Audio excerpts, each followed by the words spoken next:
शांति लेजबा असुंग लमदम असे शांति हलकनबना होनरिबा लमदम असे मसी शांति लेतनबना कन्न होनरेना ए ngaraang na handasu kanano chinchibi garana prime minister wangang de na haikibudo madu masana khanggadabne ba maramdi prime minister na kya wangang ki nungti gi singi matter jeisa india gi prime minister ne ta wangang nungti ngang ba amna te ba lari hebu oja amana na si wangang bo matamda seran turan sum mayam da sum satra da like tak bodo no sum tak kidu maram or kan na si di manipur se congress na thugai ba tare hai ba se masi ein mayam da haijaningi manipur mayam bu lan na चलहन की बा अमसुंग लान लमजिंग की बा अदुम कांग्रेस की मियोसिंग हाइबा तारे मरुने राहुल गांधी हुजिक महांग नंगारांग लाखिबा मणिपुर की लाखिबा खोंचत असिदैसदा कुकीदना अमा हाइजनबा मैतैदना अमा हाइजनबा अदुना मरम ओरकांदा अखोई शांति लेजबा असुंग लमदम असे शांति हलकनबना होनरिबा लमदम असे मसी शांति लेतनबना कन्न होनरेना ए मसी मै हाइजनिंगे मरमदि कइनो हाइमतमदा मणिपुर दा कांग्रेस वोट पीगी बसे अतैगी नत्तेबा कांग्रेस वोट पीगी बसे प्राइम मिनिस्टर ना वांगांग दे मणिपुर की मतांग दा हाइबगी मरुओबा पोट अमदा वोट पीगी बनेबा मदु कांग्रेस ना मोगी सोशल मीडिया मरमदि सोशल मीडिया से लेबी आएबा सोशल मीडिया की मागी कनो से अखोगी मीडिया ग्रुप से अखोगी लेरगा मागी कनो सिंग से हेंगलन बयाएबा अदुगी सिस्टम दो लेरगा द सोशल मीडिया दा लान अखोई से मतम दु द तौखिएबा मदुगी मरम दो मदुना मरम ओरकांदा प्राइम मिनिस्टर न वांगांग दे हाबदो मयाम हेन खांगवनेबा ngaraang na handasu kanano chinchibi garana prime minister wangang de na haikibudo madu masana khanggadabne ba maramdi prime minister na kya wangang ki nungti gi singi matter jeisa india gi prime minister ne ta wangang nungti ngang ba amna te ba adu madu khangde ba aduna rahul gandhi na ngarang lakhibo congress da kaidore congress ki agenda ai mamang da dum haigibduni lari haibu oja amna atra hanbado ji manipur mang tare lari haibu oja amna nasi wangang bo matamda seran turan sum mayam da sum satra da like tak bodo no sum tak kidu maram or kan na si di manipur se congress na thugai ba tare hai ba se masi ein mayam da haijaningi maram di makoina matam du da aina hanjan na mayam da laujagi do masi da congress ki manifesto da manipur se thugai ga dore manipur se separate administration PO na pini na haibu wapam se masi yaroi na ina matam du da haibu wapam se na si di chap chana yengo ITLF ki This is the last page. See, yaw is mayam pabiro. See, yaw is kari nova. See, after hanbai ba oza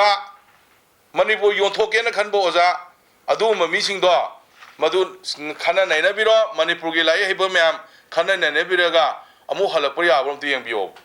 Mohoi manifesto se masi the high bo se masi di English ki wording di makal makha kaya ama akhoi after hanbai ai adamain tawdana Sigi art has to hallo no hoi yam hai bajing do ana manipur yon thoke na khanba manipur thugai gen khanba congress ne haibadane ai hairoi haimande nai hainingi maram di kai gino haiba tamda kuki ga sumo ya nei maite ga sumo ya nei kuki da sum manipur thugai ni na hairiba adumba kangu duga pullaga makoi pullaga siri alfred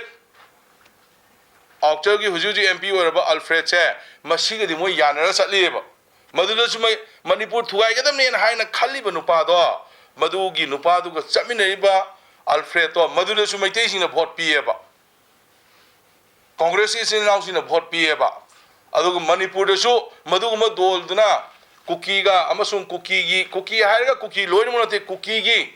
adu Manipur thugai ni na haira ba kangu du dai ga chaminai ba dol Congress is there is a khoi lecture ba praja chamjar ba praja sing che makhoina Aranba propaganda mayam torokanda aranba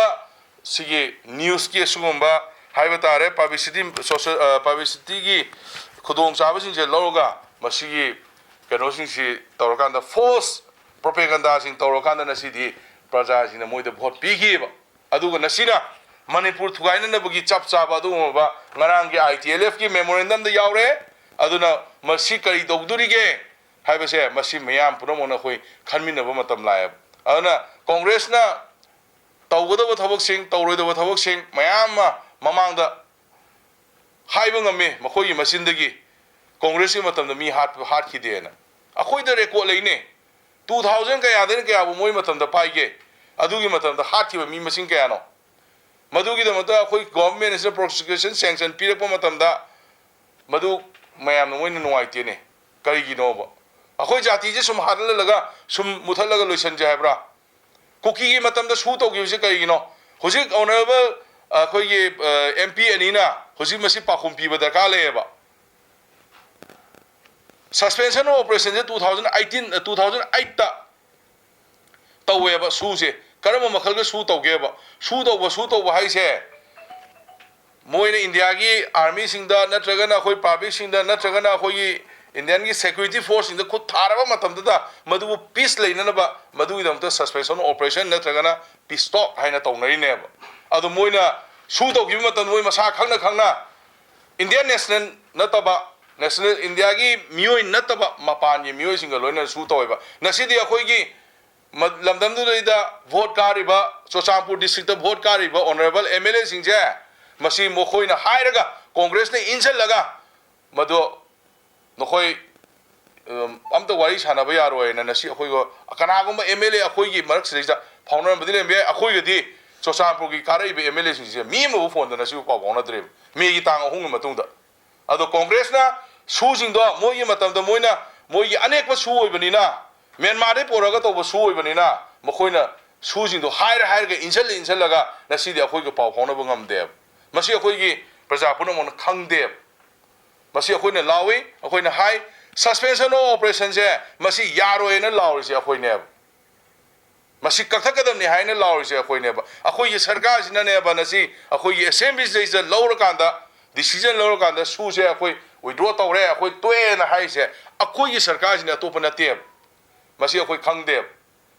adu chin da pangfa phajaba wangang mana sum Manipur kanni hai ga di akhoi su wangang le rage kaimta tawdabida wa dong ngang ba thabo oina tawdaba adu ye ga di akhoi Manipur se kalakadra akhoi jati ji hingidra indigenous people sing se masigi damuktani masigi jaga ni Manipur se indigenous people na tawsingi Manipur da jaga leite aduna akhoi di hujisu hona gini NRC hona gini akhoi indigenous people sing kanabo hona matamda inner line permit akhoi sarkar sina mayam da piri chahi ge ano inner line permit mi sigrije chahi ge hona re inner line permit phangna hona matamda aduna si akhoi inner line permit se akhoi sarkar hona inner line permit se phangi jini sina maram or kanda indigenous people sing se protect owner bi tools amani khulai amani madu da natara kilometer tra to Myanmar romda kilometer tra to India romda kilometer tra to ose krai dno ba border du gi ne ba sangai ka khangde kana lai khangde kana chakhi khangde loina muna si bukta khoi gi kanam ta ni yeng selam de ba adu ba congress ne na si makho pon ngang iba kangu singsina madu gi FMR do ka am de ba akhoi Manipur se amasung India se congress na dharma sala oina uye ba mapalam da gi any person mi ma pusalaga mapalam da gi any mi ma sri changhal laga moi gi vote bank oina na ba congress na tawbo thabok ne ba madu da gi congress na dumba chakhai ma mayam sing do khoi gi hai ba sarkar sina amasung BJP sarkar sina si loisilana bo honara po matam da akhoi na si mayam punamuk to wami na ba ne ba aduna masigi post list da makoina FMR akhoi na tawjari ba amasung ILP masigi poche akhoi indigenous people kannana hona matam da akhoi hona jabani aduna akhoi Manipur dharmasala ohen ba yaroi Myanmar nationalist changhal laga sdeisa citizenship piba yaroi madugi damta khoi NRC tawni natik leraga na congress no khoi NRC tawni hayo challenge tawsi khoi na aduna no khoi NRC tawbungam daba adumba dharmasala ohen gen khanba Manipur se miyam punamak outsider mayam punamon tahalaga na khoi vote bang oige na khanba adu mawham da madu khoi sungya ya haloi madu gi damta khoi strict tawne aduna akhoi hujik sarkar asina biometrics tawdana deport tawdana akhoi base 1961 da akhoi cut-off year semaga akhoi ji NRC gi part amo oina akhoi honorary se masi akhoi miyam punong khangba ka lei jei sa akhoi lan manung ni ha di akhoi khara wami na batamni thodok se thoi ha di akhoi khara hona min na batamni adu ega di akhoi punamang karam makhal gi lambi da changsal laga akhoi chatpatai congress na ngaha lega oidabo ngangni ngaha lega mu toksanani english art lana praja jin da hallaga ojane na mina thajiram badi yai adu akhoi sutha thajate kai gino haiba matam da masida hek hawra padai hai khreba nokhoi manifesto se si separate administration ki manifesto ne na si de noi na happy gi haiba separate administration do piu hairam na tro sida kai daw lai dige sida kari khana ba ya ba kai lai dige ba aduna oida pada bangang ba adumba party Rahul Gandhi maru oina makhoi hidden agenda Manipur sida Manipur si puraga India punam langhalaga moyi rajniti gi khudong chaba lona na ba hona ba adumba party ni adu gi damakta ni Rahul Gandhi na si Manipur da show up ki damakta laisi atop gi amta la ko nate Rahul Gandhi na Manipur ki peace hai thugaina na Manipur da peace hanjana na khoi hona ba moina sum thugai ba peace hanjana na ba hona ba matam da thabak mayam le madu punam to makhoina nongmai chingdon da makhoina tongna ba su 2008 da hairiba congress sarkar sina tongna ba su da maduna nongmai chingdon da namma ga honorable MLA singse thap to hondana na si kanam tam ma pan thon de sini khoina haijani se aduna manungda sanariba lila singa se atai nu oiram dre congress no oiram me madugi khoida khudam chandam leire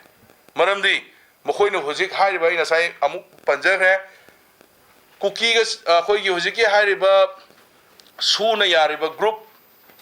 Manipur thugai gadam ni hairiba group ase sijiga congress ka outer da chapminare ko si dum isam samna problem madubu su amuk support toksale akhoigi outer da leiriba akhoigi congress ti karmachari singna Thobal district amasung Kaksing district anisina vote pire adudi kuki akhoigi hojiki hairiba suda Manipur thugai gadam ni haibu kangu siga chapminai se kanano Congress natra adudi valley da chu hoji moina vote ka ri se masi kuki ga samina ba kangu ne ba that means kuki ga du Manipur thugai ga dam ne haiba kanglu kuki de indigenous people mayam yaure hana de lemina po mayam yaure makhoi du bunate akhoi na haijai se makhoi du bunate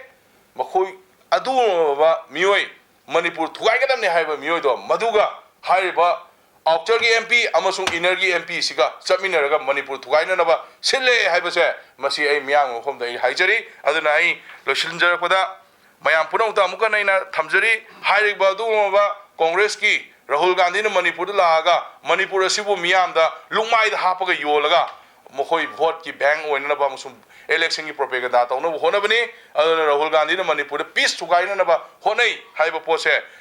masi chandam galoina khudam chandam loina na khoi de lei haiba wahom se ai mayam wahom da ai thamjari changi amasu national NDB gi ko national development bank gi adum scheme khara lai ba scheme jing matang da development to bagi pipe mang bagi adudagi pipe huran bagi pipe nomai singdon da low gi bagi thabak suba yada bagi mapani company sina complaint to bagi honorable MLA jaga jin da information pin na ba na khoina contact to budana khoi phone phangde paum to phone phangde executive engineer gi khoi chief engineer kuthang da executive engineer gi kuthang da khoina khoi da pau pibdi lei adu bo khoi da pau pauna budem leite aduna mase punamak se atei na nate su da sign to riba congress ka su da sign to nagi ba hawdoropa da sign to riba Myanmar nationalist sing do adu gi kangu do na threaten to bu da khoi pau pauna dam ne lowe ade hajike su